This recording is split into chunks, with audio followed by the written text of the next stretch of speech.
और पड़ोसी मुल्क पाकिस्तान से बड़ी खबर आ रही है, वहां दवाओं का संकट गहराता जा रहा है। फार्मा इंडस्ट्री ने सरकार को खत लिखकर 1 हफ्ते में दवाओं के दाम बढ़ाने की मांग की है और ऐसा नहीं करने पर पूरे पाकिस्तान में दवाओं की फैक्ट्रियां बंद करने की चेतावनी भी दी है। और अब तक बैन के बावजूद पाकिस्तान दवाओं के लिए कच्चा माल भारत से लेता था। अब पाकिस्तान के लोग पीएम मोदी और भारत की ओर टकटकी लगाए हुए देख रहे हैं। उन्हें लगता है कि पीएम मोदी पाकिस्तान में आने वाले दवा संकट से उबारेंगे।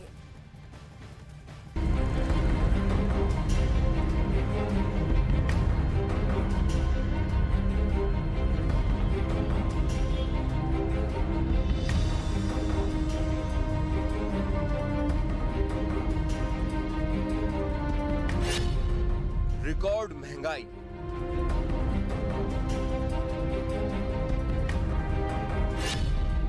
भूख और बेरोजगारी,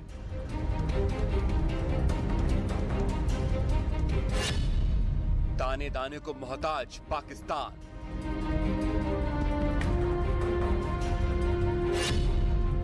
दिवालिया पाकिस्तान में अब दवाई का महासंकट।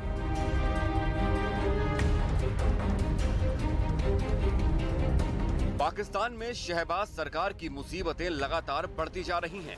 आईएमएफ की शर्तों को लेकर कारोबारी पहले से शहबाज शरीफ से नाराज चल रहे हैं, तो अब फार्मा इंडस्ट्री ने भी मोर्चा खोल दिया है। पाकिस्तान सरकार को इस बार फार्मा इंडस्ट्री से कड़ा अल्टीमेटम मिला है। शहबाज शरीफ से 1 हफ्ते में दवाओं के दाम बढ़ाने की मांग की गई है। फार्मा इंडस्ट्री ने पाकिस्तान सरकार से कहा है कि अगर उनकी मांग नहीं मानी तो दवा की सारी फैक्ट्रियां बंद कर दी जाएंगी। दवा कंपनियों ने अपनी मांग को लेकर पाकिस्तान के वित्त मंत्री और स्वास्थ्य मंत्री को चिट्ठी लिखी है, जिसमें लगातार बढ़ रही पेट्रोल डीजल की कीमतों और महंगे होते डॉलर का जिक्र किया गया है। दवा कंपनियों ने सेंट्रल बैंक ऑफ पाकिस्तान से 15 दिनों के अंदर लेटर ऑफ क्रेडिट जारी करने की भी मांग की है और अगर ऐसा नहीं होता है तो दवा कंपनियां कच्चा माल नहीं उठा पाएंगी और फिर पाकिस्तान में दवा संकट भी शुरू हो जाएगा। यानी पहले से ही आटा और दूसरी खाने पीने की जरूरतों की चीजों की कमी से परेशान पाकिस्तान की आवाम अब दवाओं की कमी से जूझ सकती है। आंकड़ों पर अगर नजर डालें तो पाकिस्तान में 759 फार्मास्यूटिकल्स कंपनियां हैं जो अलग अलग तरह की दवाएं तैयार करती हैं। इसके साथ ही पाकिस्तान में 25 मल्टीनेशनल फार्मास्यूटिकल्स कंपनियां हैं जो दवा बनाती हैं। अगर इन कंपनियों को कच्चा माल नहीं मिला और दवाइयां बननी बंद हो गईं तो आप समझ सकते हैं कि कितनी बड़ी मुसीबत में पाकिस्तान की जनता पड़ सकती है। लेकिन अगर सरकार ने दवा कंपनियों की बात मान ली तो दवाओं के दाम आसमान छू सकते हैं। यानी पाकिस्तान की आवाम के लिए मुश्किलें किसी भी तरीके से कम नहीं होती दिख रही।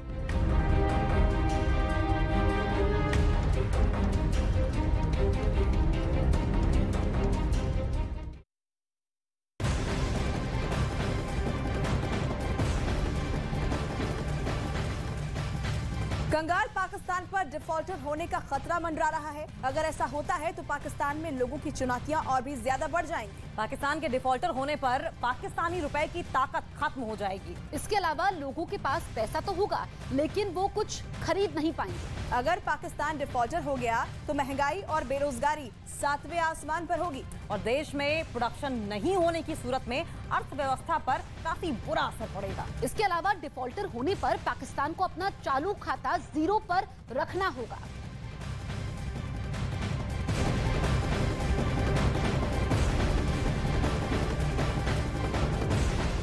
तो पाकिस्तान से बड़ी खबर सामने आ रही है। आपको बता दें कि पाकिस्तान में विकिपीडिया फिर से शुरू कर दिया गया है। शहबाज शरीफ ने तत्काल प्रभाव से विकिपीडिया शुरू करने के निर्देश दिए हैं। साथ ही ऑनलाइन कंटेंट की निगरानी के लिए कैबिनेट कमेटी का भी गठन किया है। 1 फरवरी को पाकिस्तान ने धर्म विरोधी कंटेंट को न हटाने के लिए विकिपीडिया को ब्लॉक कर दिया था। ये कार्रवाई पाकिस्तान दूरसंचार प्राधिकरण की ओर से की गई थी।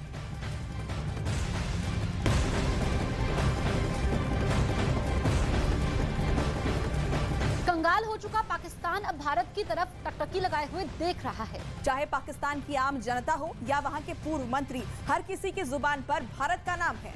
पाकिस्तान के पूर्व मंत्री मिफ्ताह इस्माइल ने भारत के आईटी सेक्टर की जमकर तारीफ की है।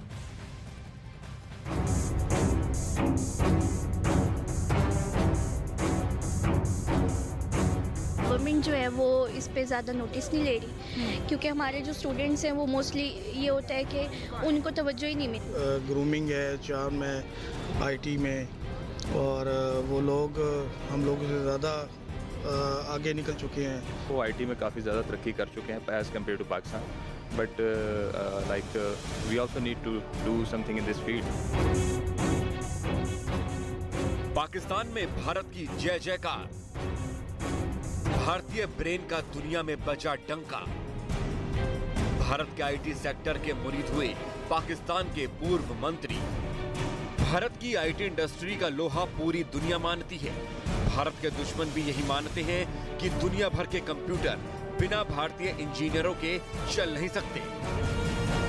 पाकिस्तान आवाम पहले ही इस बात को बिना किसी संदेह मानती थी। कोई ऐसा मुकाबला नहीं, लेकिन वो हमारे से बहुत बड़ा मुल्क भी तो है, ठीक है, बहुत बड़ी मार्केट भी तो है। कि लाइफ की प्रैक्टिस इस तरह है कि डेली लाइफ में उनका आईटी का यूज बहुत ज्यादा है, but as concern to Pakistan तो काफी ज्यादा पीछे है। डिफरेंस ये है कि उनका बजट इस आईटी में ज़्यादा है।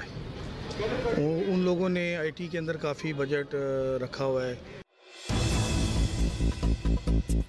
अब पाकिस्तान के पूर्व मंत्री भी भारत के आईटी सेक्टर की खुलकर तारीफ करने से खुद को रोक नहीं पा रहे। ये है पाकिस्तान के पूर्व मंत्री मिफ्ताह इस्माइल। मिफ्ताह का कहना है कि भारत के आईटी सेक्टर का मुकाबला पाकिस्तान कभी कर ही नहीं सकता।